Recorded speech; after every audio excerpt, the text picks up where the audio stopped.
the world's top 50 social media influencers. Oh. It's a chart though. Oh. You know how Yeah. apparently Cristiano Ronaldo Ugh. is number one. He's a very big deal in soccer. Sure, but what does he have to say? Well, it's not about that. Oh God! Wow. He sells stuff. I don't like him. No, I don't like him either. Okay. Soccer is important to every other country in the world except for us. I don't care for this at all. Number 2 is Justin Bieber, and then number 3 is Ariana Grande. I'm okay with that. Number 4 is Selena Gomez. I like Selena Gomez, but number 4? 5 is Taylor Swift. That makes sense. Yeah. Kylie Jenner, man. Ugh. Yeah, it's a lot. What do they have to say? It's not about saying stuff. It's not about being smart.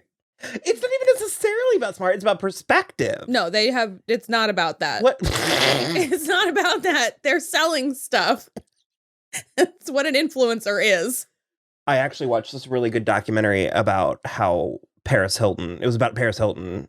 It's The Take. They were doing the Icon series. Yeah. And how she largely single-handedly pioneered this entire, the influencer, industry, the way it works now. And her, biggest crime was not thinking big enough. Because she followed the old path of trying to go into acting and singing and all that. Sure. And, I mean, she's doing great, but still, it was kind of interesting to... We're very credit where credit's due, people. Sure, yeah. So. And it's not due to Kylie Jenner. Well, Taylor Swift, Rihanna, Katy Perry... I'm fine with all that. I mean, Kylie Jenner has eclipsed Kim Kardashian. That's astonishing to me. Yeah. Beyonce. I think we've all had it with Kim. Beyonce's number 15. That feels too low for Beyonce. But she's not trying to sell something besides her music. It's not about... I'm having a hard time with the money aspect of it. Okay. I'm not good with money. That could segue right in. Go straight to the... 96,000. 96,000. Yeah. I had the look at the fireworks, look at the fireworks. Yeah, that one was good.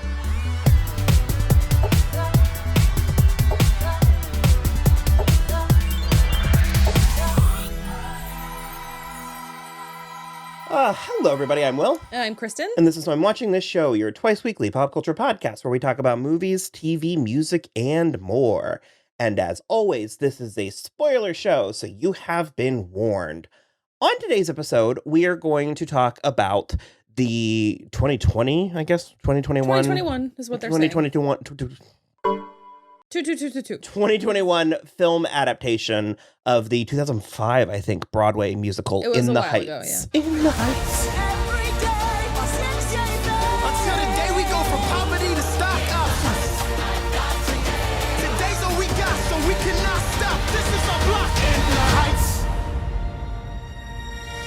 I'm furious that this movie has been done for 2 years and we didn't get the soundtrack until 3 days ago.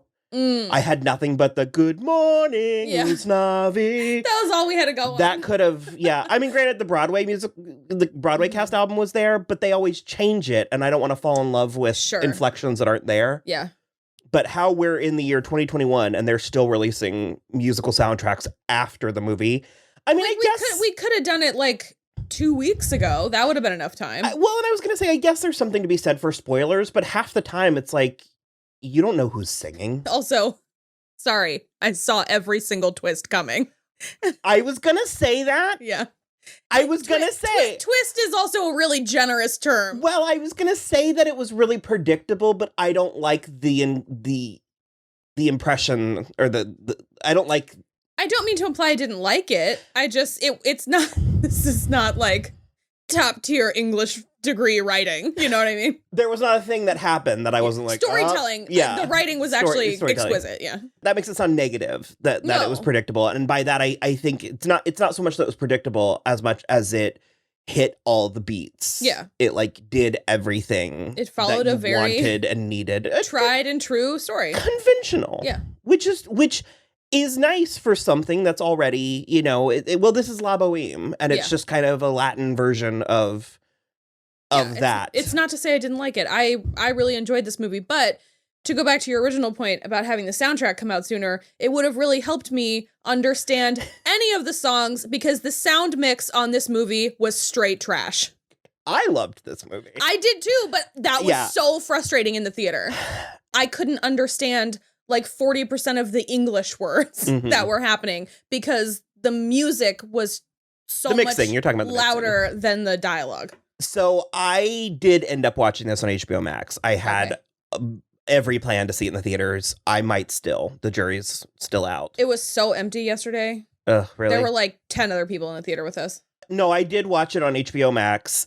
I think that was the correct decision. I mean, my parents' TV is huge. Sure, we turned all the lights out, like all that stuff. But I mean, I was 30 seconds in before I was like, and captions. Yeah. So that was a game changer. Yeah, I considered coming home yesterday after we saw it and putting it immediately back on again. Well, that's another thing is I desperately want to watch it again. And in a perfect world, I would have before we talked about it.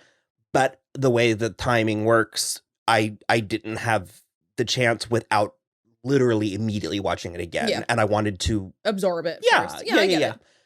Well, I was listening to the soundtrack this morning. And like many musicals, I think it benefits from familiarity with it. I was already enjoying it more listening to the soundtrack because, well, I could understand it. And it just was like more, I don't know, it felt more polished on the soundtrack than it weirdly did in the movie, which I feel like shouldn't be the case. Maybe the theater was off because I didn't have mixing issues. Okay. So maybe it could have been maybe a theater it was just issue. Like theater sound. Theaters, am I right?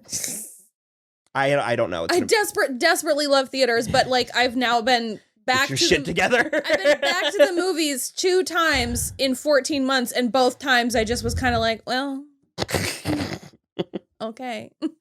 Cristiano Ronaldo off night. I'm like, because we were leaving yesterday at the theater, and Will was like, I'm ready to be like into a movie at the theater again. He was like, I want to be like 100, like blown away by a movie at the theater. No. And I was like, I will maybe Black Widow, and he was like blown away, and I was like, okay, well then you have to wait until July 30th for the Green Knight. That's the only thing that's gonna get you this summer. I did love this. I really did. I have some things that I'll get into. They're gonna sound particularly nitpicky because, okay, first and foremost, this is a goddamn movie musical. Yeah. I have been asking for a movie musical for ages, and they keep almost edging. Yeah, they keep getting so close and not doing it.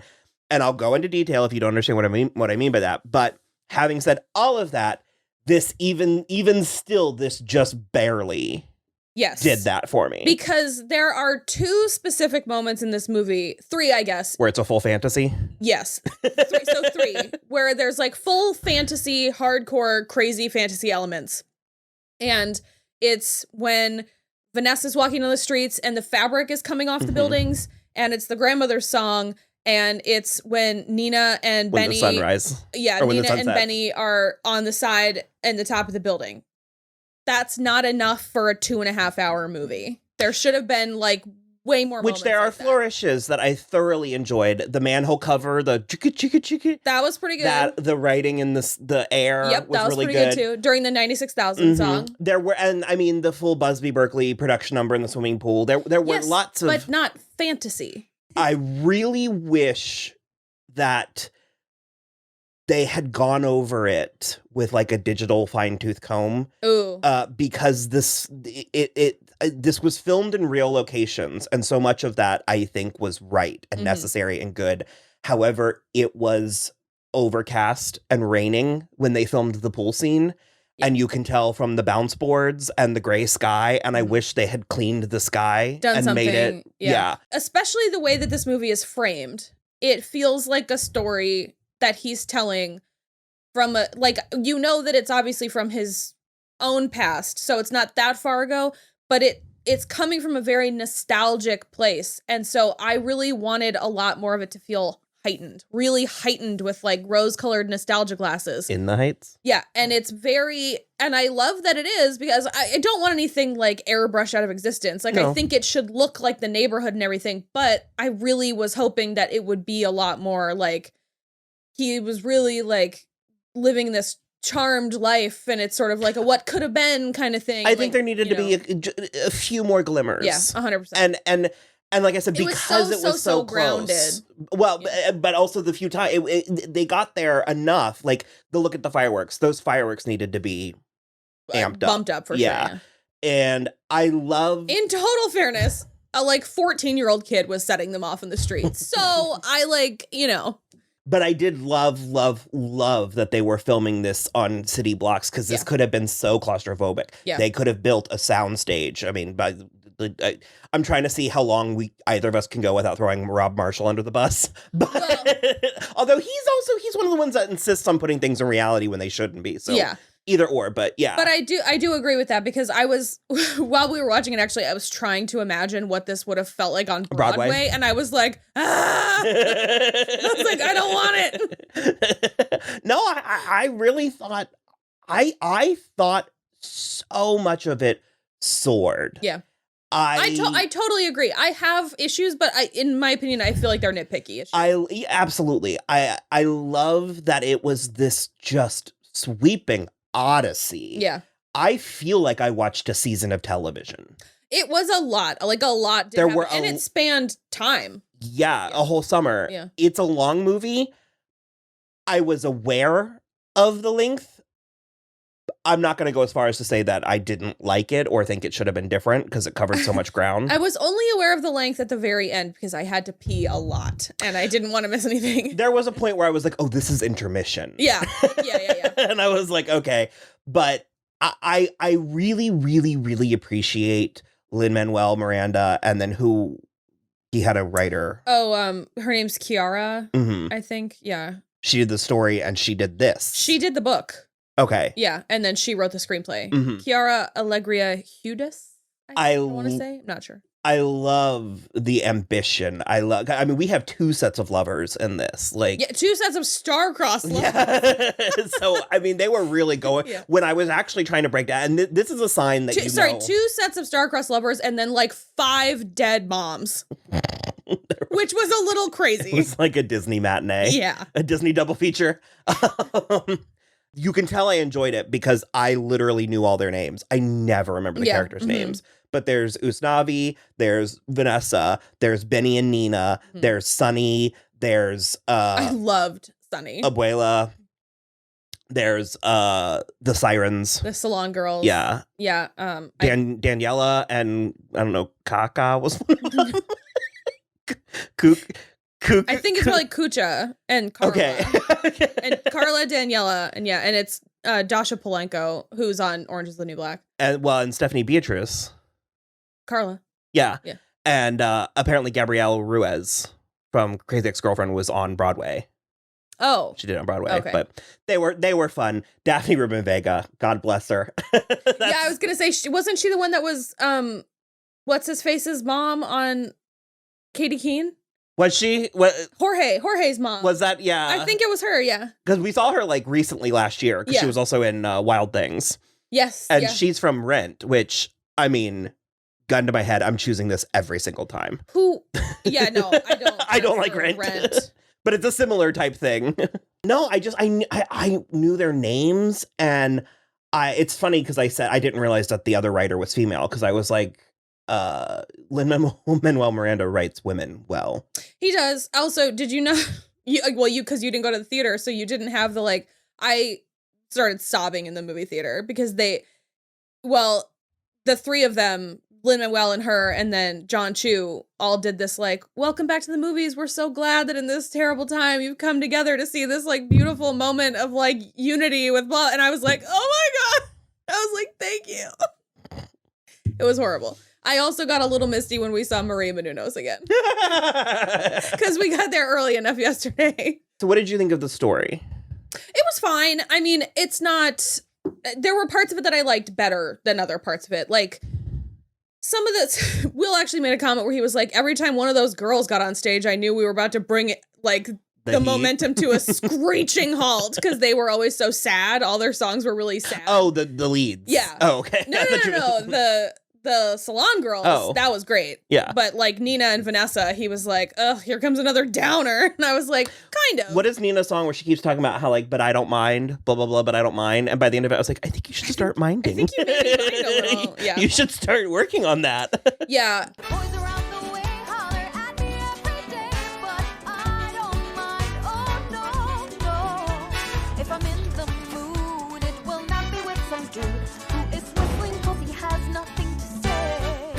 So there were points of it that I didn't love, and a couple points I'm sure are very true to life, but felt a little shoehorned into this story specifically, like the scene at dinner when Nina talks about getting searched at college, and I was like, I think they added that. Yeah, I don't know. I think that was because they added the DACA element, and they added Sunny being a dreamer. So the DACA stuff, the DACA stuff, and the Sunny stuff worked for me. Mm-hmm. Mark Anthony didn't totally work for me. I spent the whole scene trying to convince myself it wasn't Mark Anthony. Too. And I was like, there's no possible way. That's right. No, it is. Apparently it was added for the movie. Okay. But that scene doesn't exist in the stage play, but that's what a movie musical needs is more material. More material plus a weird random scene with Mark Anthony that's going to just confuse your audience. No, but it was fine. I mean, and it like planted the seed before you like 100% knew about Sonny, because he just was like, you pay him in cash. Didn't you ever wonder why? Well, I literally said, I was like, oh, he's undocumented. Yeah. Mom was like, oh, I thought his dad was just doing drugs. Well, and I was like, I mean, two things can be true. I was like, I think that meant that it's like he's undocumented. Yeah. So yeah, no, generally I did really like it. But like I said, there was a couple moments that I just was like, I guess. Okay. I liked all of it. I thought Anthony Ramos was great. Oh my God. I think he's so fine. I think he's so appealing. Yeah. I like his freckles. Me too. He wasn't good enough for her. No. The whole time I was like, so help me God, if she is on that goddamn island with him at the end of this movie. Yeah. And they handled that brilliantly in a way that I didn't see coming. Well, especially because it was relatively early when I realized it wasn't going to happen like I thought was going to happen, but some of the tensing I was like, yeah, some of the trailer or every single trailer had him on that beach, and I was like, oh my God, I was like, Usnavi is going to get deported. I was like, how is this such an upbeat movie and trailer? I was like, he obviously got deported back to the Dominican Republic, but the whole time you realize he wants to go back, and so I was like, okay, no, that's fine. And then you obviously, spoilers, realize that he stays, and it's the bodega, but they like painted the like, what's his name, Graffiti Pete painted the background so it looks like the beach in the Dominican Republic, but he also already put all that money down on the bar in DR, and I was like, what happened to that? Like, you bought it. You can't pull the threads too much. Sure. No, but it is still a Broadway show. I noticed I noticed everything. Like, I clocked the green crab. I Googled green crabs. I was like, that's weird. Yeah. And then sure enough, like when it happened, I loved that part of it because the thing is it's like, I believe there's a reality where he could be good enough for her, but it wasn't on what, like dragging her to the Dominican Republic, like, which she would have never gone. No. With him. Yeah. And so I was like, so glad. There was also a point in the middle where I was like, what is the message? Like, what is this? Because it was like their parents leave Dominican Republic to come to New York, you know, to make a better life, but then all these people want to go back. Yeah. And I guess it's very home is where you make it. Sure. But well, yeah. I mean, the point of it is because the whole time he's talking about the little dream, the La Suanita, and it's basically just like, you don't have to do the big thing to still have your dream. And so he still has his dream. He's on his dad's beach and he's still doing it, but he got the girl and he's like happy, and it's like he's on the block where he grew up and everything. So it's like, it makes sense. I get it. But also not having that myself, I don't understand the deep connection to a place like that. Like even the block in Washington Heights, I'm just like, okay, seems like a cool neighborhood. I mean, if that's all you've ever known. Of course. And that's my point, is like, because I moved around so much, I don't really have that, but yeah. No, I mean, I really liked it, but you are right. I mean, maybe after he found the Abuela's lottery ticket, he was like, now I can offer you a life. Chekhov's lottery ticket. I loved Abuela so much. Yeah, she was good. Olga Moretz is her name. I think she's been doing this role for like 20 years. Yeah, I mean she's been doing work for a long time. No, I thought she originated this. Oh, really? I thought she did. Oh, maybe. I'm not sure. Maybe. Something that resonates with me, because it's like I obviously have big dreams, big goals for my life. I still do. But I do have points of being like, I'm 35 years old.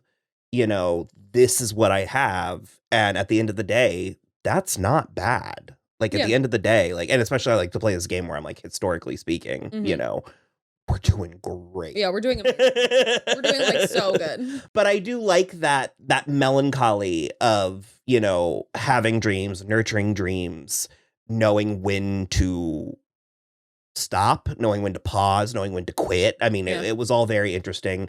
The abuela stuff, I loved it. And it was a very sort of standard depiction of what you would imagine, you know, a Latin grandmother to be. But she just, and maybe what was... Yeah, Olga. Yeah. I guess she just imbued it with so much. Yeah. And I loved the napkins with the little details that assert our dignity and all that stuff. What? We were talking about it in the car on the way home. And I was like, because at one point, Jimmy Smith sells the rest of his business to like... Fucking Benny in the middle of the party. Well, she needed, in hindsight, it was better because Nina needed the reinforcements. She needed a kick in the ass, and so did Kevin. But he like sells the rest of his business to the dry cleaner, and I was like, "There's no way that dry cleaner is staying in business in this neighborhood, charging $9 per item." The point was that the neighborhood is gentrifying. Yeah, but it's not. The people that are going to move in are going to. Yes, but he's too early. He's too early. Also, it clearly doesn't. She was like. Yeah. Okay. I'll have to think about it. Goodbye. Then there's a abuela-sized hole in the building. Right. The blackout scene and the fireworks, the whole time, Mom and I were like, something's going to happen. Yeah. We were like, who's going to die? Yeah. Like, and I cried watching the Paciencia y Fe. Yeah, Patience and Faith. Yeah. Her whole number going through the metro cars. All right, Mama. Okay. Paciencia y fe.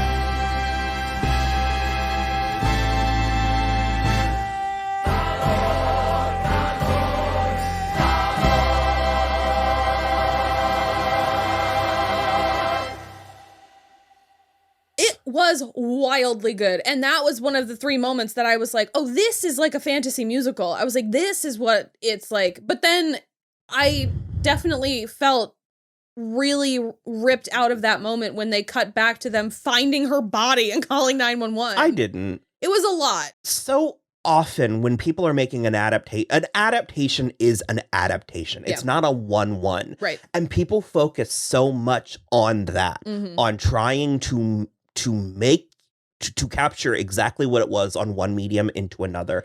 And that's not how it works. There are certain times when it does work. I guess Frank Miller comic adaptations being the only. Well, and that's something that I wish that they had gone a few steps further in the adaptation part of it, just because story-wise, especially because there were moments like the moment where Benny, you know, is just like, how dare you sell the business? And it's like at this lovely dinner for Nina.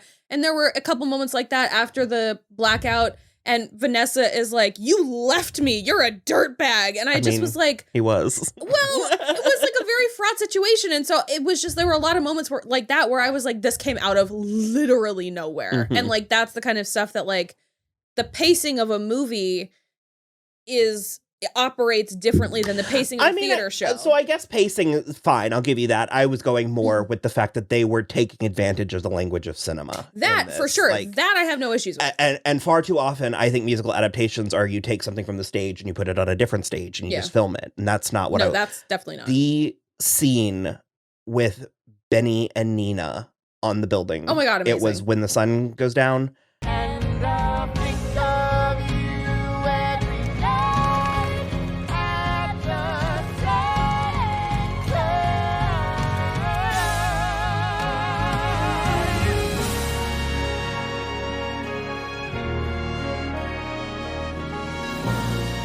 it took my breath away. Yeah. It made me dizzy. Mm-hmm. Like I just, it was so lovely. That scene will be in my like top 10. I think it'll be in movie montages. I can't speak highly enough about that scene. It was, and very it was cool. that creativity. Again, like I said, I think it was there. I think it was in the movie, but it was just like, I just wanted a little bit more of that. And probably not too much, because then you get to a Baz Luhrmann place, but... No, but they could have... I sincerely think they could have gone 1 or 2 steps further than they did. I just, like, I felt like I was watching a music video, but I actually did get... I think I liked Benny and I liked Vanessa. That's the issue I had. I liked... Nina didn't do anything wrong. I just kind of was like, eh. She's just, the soprano. She's the Cosette. She's the ingenue. Plus, Karen Olivo did Vanessa on Broadway. Yeah. Or even like the mannequin heads in the salon. It was like, that was funny. It was really cool, but we needed a little bit more of that, because otherwise it just looked like there was a supernatural element. Like just weirdly mannequins in the salon. I was going to point out that this was a combination of live on set, pre-recorded, and re-recorded audio, which I think is the way to go. For musicals, yeah. Yeah. I am eternally grateful to Les Miserables for forging the way with live recording. However... Well, and then for telling us that that's not the way to go. That's not the only... Yeah. And this was the combination of... And actually, the champagne, that was all live on set, because it's one take. Yeah. It was good. There were so many things that were actually very good. I really, really, really did like it. And you're totally right. This is one of the movie musicals that I think is better than most of them, for sure. But it also, I do always go back, and this isn't, I'm going to say something, but this isn't totally the type of musical you can do that with, because it's more of an opera where most of the story is told through the music as opposed to other stuff. But there is always something that gets me about musicals where I'm like, we've all had Chicago for 20 years now. Think outside the box with how the music is happening, like how the music is presented. You know what I mean? Like that, it doesn't have to just be the people singing. There can be like a framing device for it. Mm-hmm. Well, because I mean, I have ideas on that. Oh, I have my own personal musical project, well, and so yeah. I wanted to say that I think that's what helped me feel when I said this felt like I watched an entire season of a TV show. I think because the musical numbers did, and I mean they're normal length musical numbers, but they did the work, the plot work of an entire 35-40 minute episode of television. Sure, you know what I mean? Yeah. And I think that is the brilliance of Lin-Manuel Miranda is he's so good at much information about writing lyrics and the economy of purpose with his words. There was an element of anxiety watching this because I felt like I had to take it all in, and I could feel myself dropping. It was very, dropping pieces of information. It was very like Hamilton in that way, except less historically dense. Hamilton, it took me a minute to come around on Hamilton, and that's not an assessment of the craft. It was just that I felt assaulted by Hamilton. It was a lot. I could not keep up with it at that point in my life, but I genuinely did love it. I cannot wait to see it again. I hope that it finds a life. I think it will. As of recording, it's underperforming a little bit, although I'm not entirely sure where some of these numbers are coming from. I also don't know why people are even still considering box office numbers important. We are still, the pandemic is still happening. Yeah, and it's like they're comparing this to like Godzilla versus Kong, and I'm like, in what universe is this comparable? Doing the same numbers as Godzilla versus Because Kong. I saw a thing where they were like, they had this projected between $25 and $35 million. And it's like, Mamma Mia didn't even open to that. And that starred Meryl Streep. What are you talking? That like, and Christine Baranski. Like,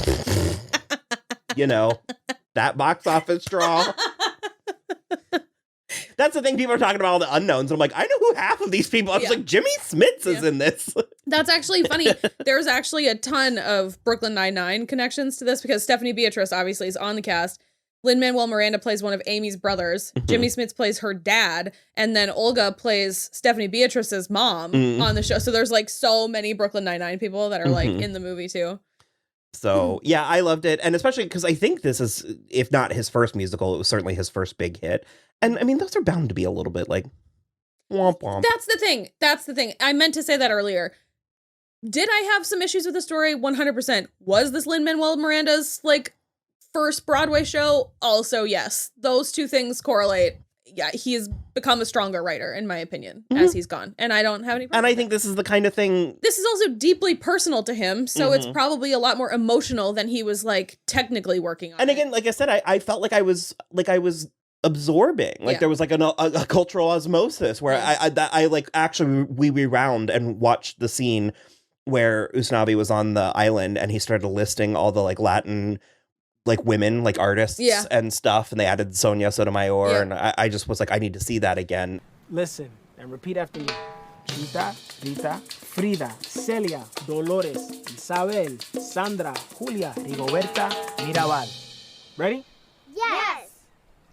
Go. Chita, Rita, Frida, Celia, Dolores, Isabel, Sandra, Julia, Rigoberta, Mirabal. Eso es.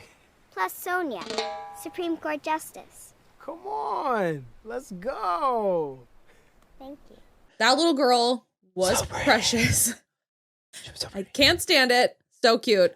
Apparently the hold music when Kevin's on the phone was You'll be back. King George's music. I didn't notice that. That's Andrew's favorite part of Hamilton. It's the best part of Hamilton. So my brother, he went as King George for Halloween. Amazing. And he was like singing it in the bars and Very stuff. good. But based on the trailers, I realized his name was Usnavi, and I was like, that's a really interesting name. And I was like, I've never heard it. I just assumed it was like a Latin thing. And then it turns out in the movie, they just say it's the U.S. Navy. And I was like, change approved. Fair enough. So I also thought you would like this. Their filming coincided with West Side Story, and they both filmed in New York City. And so often they were just like a couple streets apart, to the point where some of the West Side Story catering trucks are in the Heights. They're like in background shots.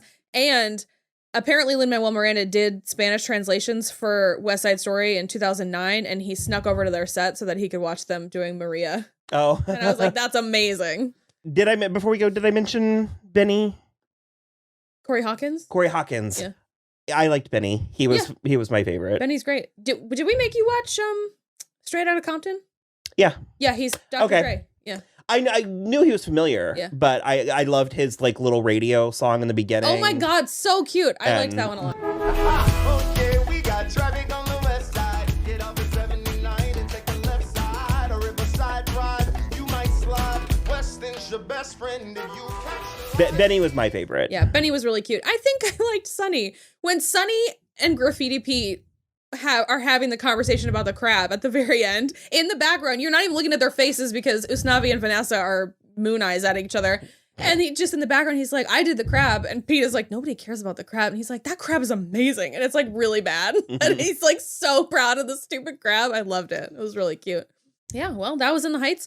You can see it in the theater. If you're vaccinated, I recommend you go because it was nice on the big screen, even though I couldn't understand the words. But otherwise, it's on HBOMax. We definitely recommend that you watch it. Super, super good and fun. Other than that, you can follow us on Twitter at So I'm Watching or Instagram at So I'm Watching This Show. We also have a website, soimwatching.com, which links out to everything, including our Patreon, which we are currently using like a tip jar. If you want to throw us a couple bucks, we would appreciate it. But other than that, you can rate, review, and subscribe on iTunes or YouTube or wherever you listen. And that's it for us.